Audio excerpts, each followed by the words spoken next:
আপনি বাংলায় কথা বলে মারার অধিকার দিয়েছে আপনাকে কেউ? আপনার অ্যাঙ্গেলটা কেন ঘুরাচ্ছেন? যে বাংলায় কথা বলার জন্য মারবে কেন? আমার মেন পয়েন্ট কোনটা? যে বাংলায় কথা বলার জন্য তো মারছে। আজকে বাংলায় কথা বলার জন্য মারার অধিকার কে দিয়েছে? এটা যে ভাষাভাষী মানুষ দেশকে স্বাধীনতা এনে দিয়েছে। আজকে এটা আমাদের রবি ঠাকুরের মাটি, এটা আমাদের নেতাজি সুভাষচন্দ্র বসুর মাটি, এটা আমাদের মাতঙ্গিনী হাজরার মাটি, এটা আমাদের ক্ষুদিরাম বসুর মাটি।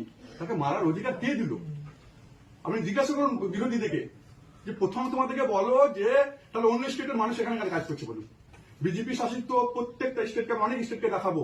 উড়িষ্যা, এখানে দেখবেন 20 লাখের কাছাকাছি উড়িষ্যা মানুষ এখানে কাজ করে। আমি আপনাদেরকে বলছি যে বিভিন্ন জায়গাতে দেখুন, আমি বলে দেবো লোকেশন কোন কোন জায়গাতে ওরা কাজ করে।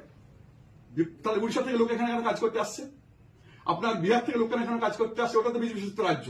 আপনার ইউপি থেকে এখানে কাজ করতে আসছে, ওটা তো বিজেপি শাসিত রাজ্য। তাহলে ওখানে কি কর্মসংস্থান নেই?